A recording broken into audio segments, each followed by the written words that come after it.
Faustin Biringani, mais directeur général Nabiso, alingi ko reconnaître ba contrat à durée indéterminée Nabiso T. Parce que moment où Biso to signé ba contrat na principe ya continuité de l'État, to signé qui n'est pas intérimaire ou azali DGA Nabiso. Alors après retour, il y a directeur général Nabiso ou azali qui saisi na IGF. Après retour, il y a prison, il faut reconnaître le contrat ou intérimaire signé pendant l'absence. Alors, tu n'es pas titel parce qu'il y a beau foot pendant 4 mois. Alors, Mokonzamboka, yo moko à disposition, tu as mis 2 poids 2 mesures. Après 14 personnes, na ba relation na ye, quand la liste Nabiso bateau à Benganaki, a 14 personnes, notamment 2 assistants na ye.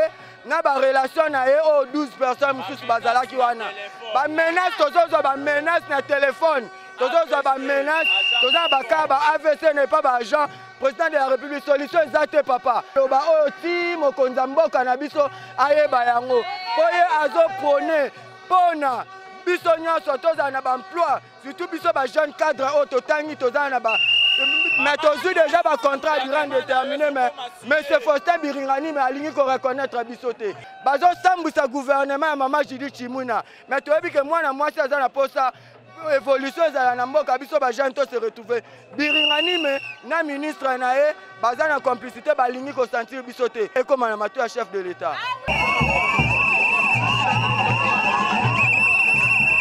Banda Toyaki Awa, Koluka ministre Yamin. Si le ministre Amina Yambi Bissoté, depuis 7h30, 8h, nous allons continuer à faire des continuer à faire des l'entreprise Nabiso. Le DG a foutu la même décision que Bisso. A foutu 4 agents. Bakota na famine la même décision que Bisso. A foutu sous 12 personnes. Toujours sur la même décision que Bisso a foutu bango. Mais Bisso toza ba congolais ou bien toza ba congolais. Ces 2 assistants ba signé ba contrat à wana mois de septembre. Bazumbongo. Bisso depuis le mois de juin Toyaka Musala. Toyaka Musala a foutu Bisso te. Yango toye pas ministre ya mine. Aya mabiso ayoka Bisso. Papa Kizito Pakambola. Papa Kizito toye pas na Bisso, toye pas na oya mabiso papa Kizito. Tu as réclamé ma droit à Bisso. Tu as bomi moutouté, tu as bêti moutouté, tu as lobby à ma mère moutouté, tu as un problème à moutouté. Tu as réclamé ma droit à Bisso, le Congolais. Chef de l'État, n'intervient à Yamoko Aloba. Comment un Congolais peut rester dans un bureau?